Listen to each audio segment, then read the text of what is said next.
Hello. Welcome to Matters of DeCorum. I'm Scott Corum. This is what matters to me. Halloween's right around the corner, and no,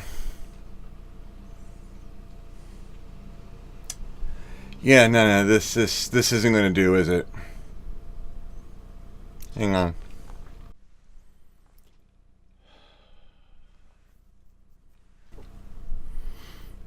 Hello. Welcome to Draconian Measures. I'm Uncle Drac. This is what matters to me. Role-playing games emulate literature. Whether you are emulating the literature of Tolkien in playing Dungeons and Dragons, or Fritz Leiber, or any of the great fantasy authors, or whether you are engaging in explorations of humanity in a near-modern dystopian society, such as with William Gibson, or the works of Blade Runner and the like, Philip K. Dick, you have an expectation of what tropes you're going to come across. Most role-playing games that emulate literature allow you to encounter the obstacles and threats that literature provides and explore them and overcome them to feel the satisfaction of a protagonist of that literature. You drop the ring in Mount Doom, or kill the wizard at the end of the adventure, or hack the giant corporation and embarrass the corporate, or rescue someone from a corporate detention camp. You triumph in that experience when you defeat the opposition presented.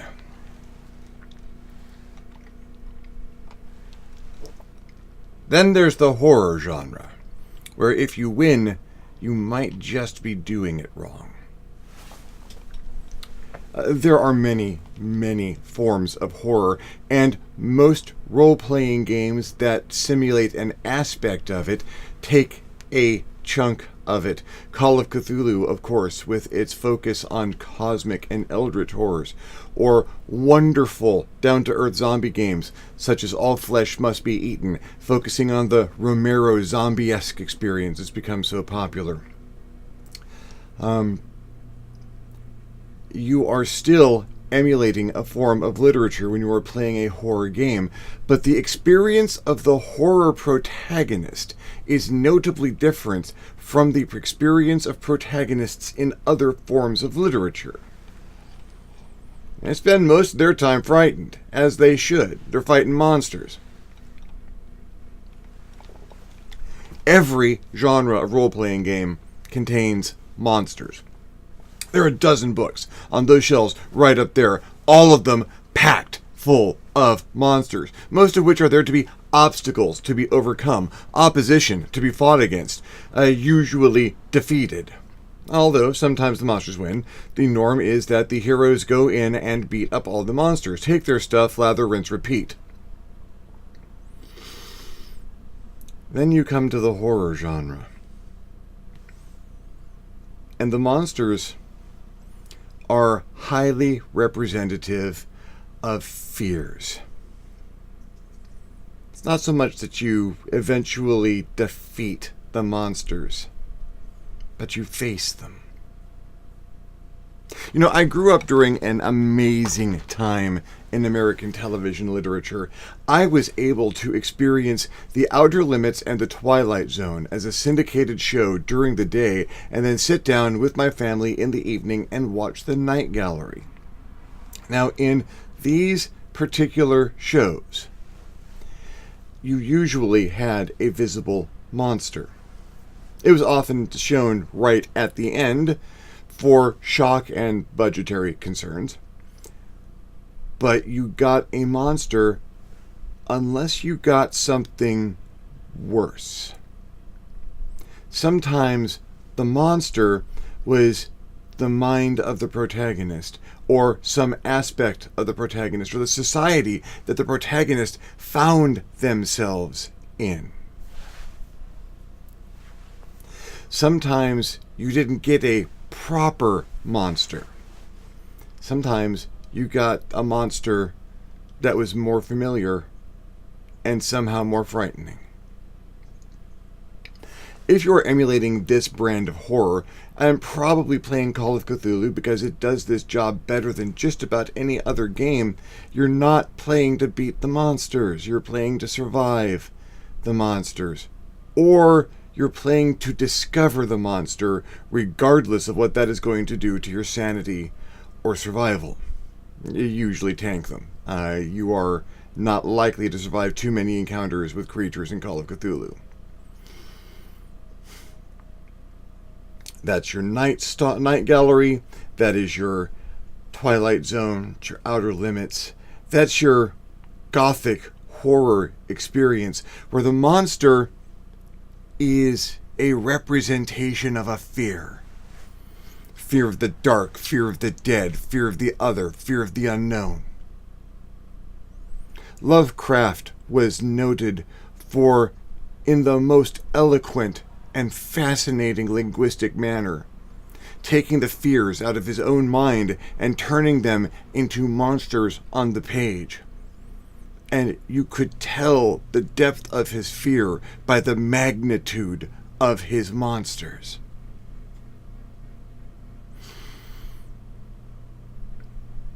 Not my favorite way to emulate literature in horror. There was another television series during the 70s that I was amazingly fond of, and as an impressionable child, I was probably too young to be watching it. They attempted to reboot it recently. I don't think that went well. The original is just about perfect. It is a show called Kolchak the Night Stalker, in which a single intrepid reporter for a reasonably responsible newspaper continues to find these situations and stories on the most fantastic, incredible things. He found monsters. He would pry up the secrets and find what they were hiding behind and expose and reveal the monster. And if he was lucky, get out of it without a scratch, but he was terrified the whole time. That is a horror game. Make no mistake, the modern horror role-playing game owes a tremendous amount to Kolchak the Night Stalker, because that perspective on horror is an amazing approach to doing it. But there is one better from my television upbringing. Oh, yes, Kolchak was operating in a world where ostensibly the supernatural didn't really exist, and he was turning up things that were never meant to be seen. There were these tiny, fractious bits of existence in an otherwise normal reality, and he was shunned and questioned for his insistence on their existence, despite the fact that they often chased him down dark alleys and took chunks out of him.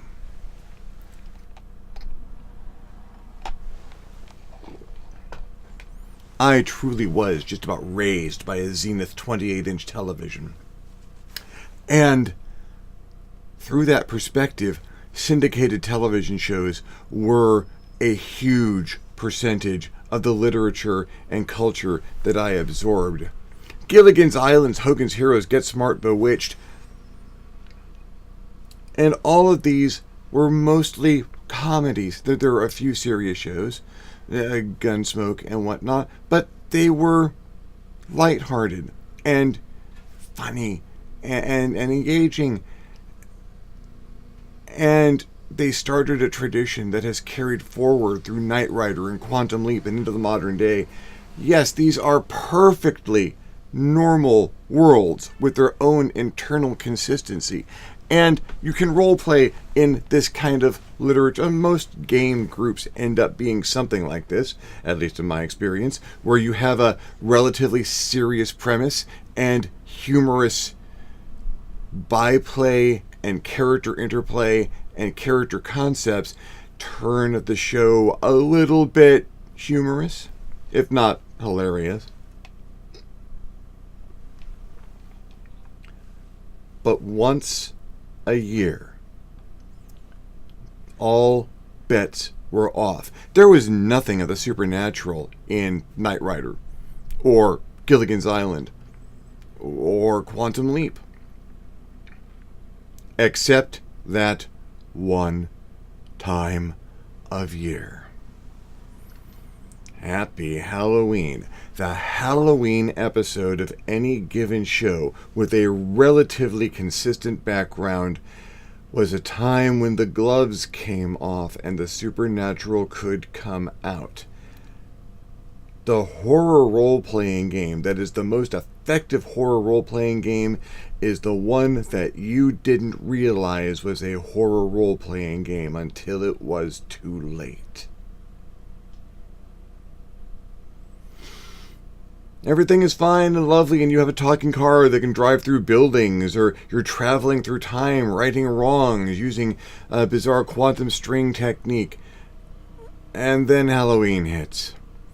Suddenly, there are murders everywhere and strange holographic ghosts and psycho killers hiding behind every corner. Suddenly, you're not just traveling through time from body to body righting wrong. You are fighting Satan himself, who has become upset with your interference in his grand plans of evil.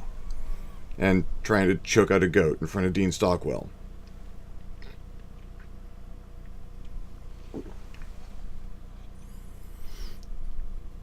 You know you're in a game with horror elements when the Game Master presents it as a horror game, when the Call of Cthulhu book gets set down on the table, when you all sit down and agree we're going to play characters in a horror movie, and then you know what's coming. The psycho killer with a chainsaw, the werewolf. You can flip the convention on its ear and play one of the White Wolf games, or newer White Wolf games. The vampire, or werewolf, or changeling, or Promethean, one of my favorites. That's not where my best role-playing experiences with the horror genre came. Oh, no. Generic Universal Role-Playing System 2nd Edition, GURPS. I bought GURPS and 2 other source books when I bought the 2nd Edition box set. GURPS Autoduel and GURPS Horror. So there was this world of cars and drivers and weapons and dueling with your automobiles, and this relatively tame, scientifically engineering-based world into which I had the tools for injecting all manner of horrors. So I had a fairly baseline world. I had a near-modern setting that mostly came from my mind. I had perfectly normal characters. And every so often, I would drop in a monster.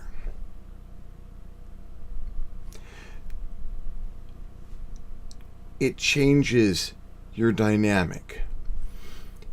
The most effective horror you can have is the unexpected horror. Fear mostly boils down to fear of the unknown.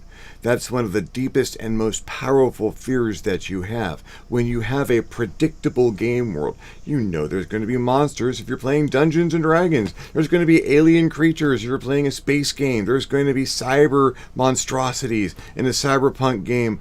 But if you're having these games and you know what kind of monsters to expect, it's the monster you don't expect. It's the monster you can't see. It's the invisible monstrosity. It's the perfectly normal individual on the street who carries the darkness of the monster inside of them. Now, the lycanthropes, there's a potion for that. Go get your cure for lycanthropy. We'll be over here. No, not that.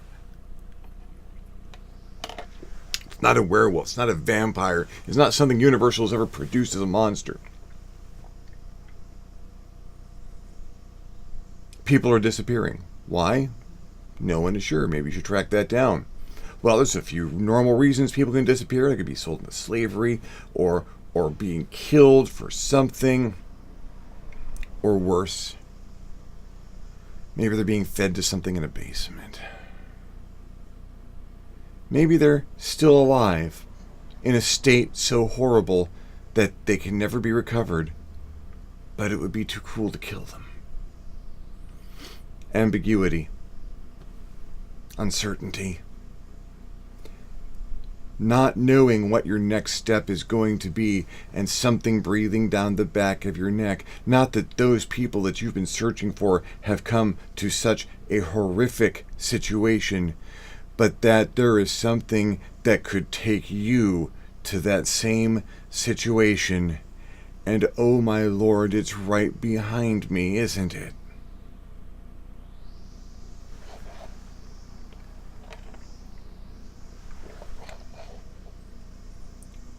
Horror is about subverting expectations. And humor is also about subverting expectations. Humor and horror have a lot of similarities. There's a very tight connection between humor and horror.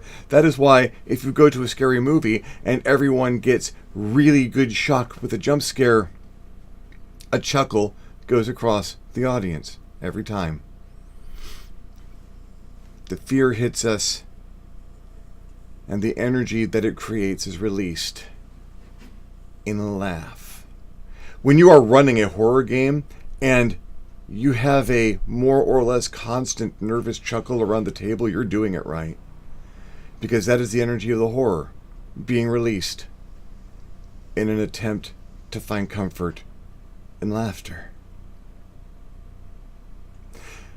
So, of all the literature that you could use, that you are going to emulate when you're trying to get that horror experience, you could go to Crystal Lake and be chased by psycho killers. There could be a demon in people's dreams chasing them through their nightmares, or they could be having their perfectly regular, normal, everyday existence, but all of a sudden, it's the Halloween episode.